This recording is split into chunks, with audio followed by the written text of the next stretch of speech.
तुम्ही धार्मिक नव्हता, आध्यात्मिक होऊ शकता.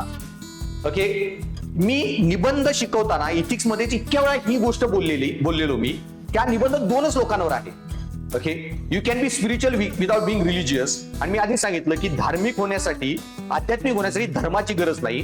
Okay, you can be spiritual without Bing religious. Okay, कुठल्याही धर्माची गरज नाही. आणि याचं महान उदाहरण म्हणजे भारतातील आस्तिक तत्वज्ञानातील दोन महामानव, एक गौतम बुद्ध आणि महावीर किंवा जैनिझमचे सर्वच तीर्थंकार. ओके, हे ह्यांनी धर्माला नाकारलं. ओके, बुद्धिझम जैनिझम मध्ये देव पण नसतो, देवाला नाकारलं. बुद्धा म्हणले देव आहे नाही, ॲग्नॉस्टिक होते की मला माहित नाही, मला चर्चा पण करायची नाही. पण हे दोन्ही लोक जगातली सगळ्यात उच्च दर्जाची स्पिरिच्युअल लोक होती, ज्यांनी विपसनासारख्या टेक्निक जगाला दिल्या. सो आध्यात्मिक धार्मिक नव्हता, तुम्ही आध्यात्मिक होऊ शकता. खूप उत्कृष्ट हाही निबंध आहे.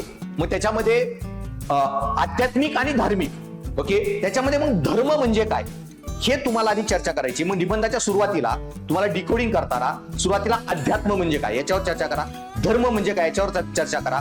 धर्मामध्ये पण दोन पाठ असतात, एक कर्मकांड म्हणजे मीमांसा तत्वज्ञान. सो हिंदू फिलॉसॉफीमध्ये पुरुषार्थामध्ये 4 पुरुषार्थ येतात, अर्थ धर्म काम मोक्ष.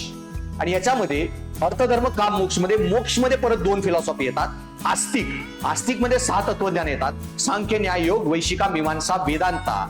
तर तो मीमांसा जी फिलॉसॉफी आहे कर्मकांडाची. ओके, धार्मिक कर्मकांडाची फिलॉसॉफी आहे.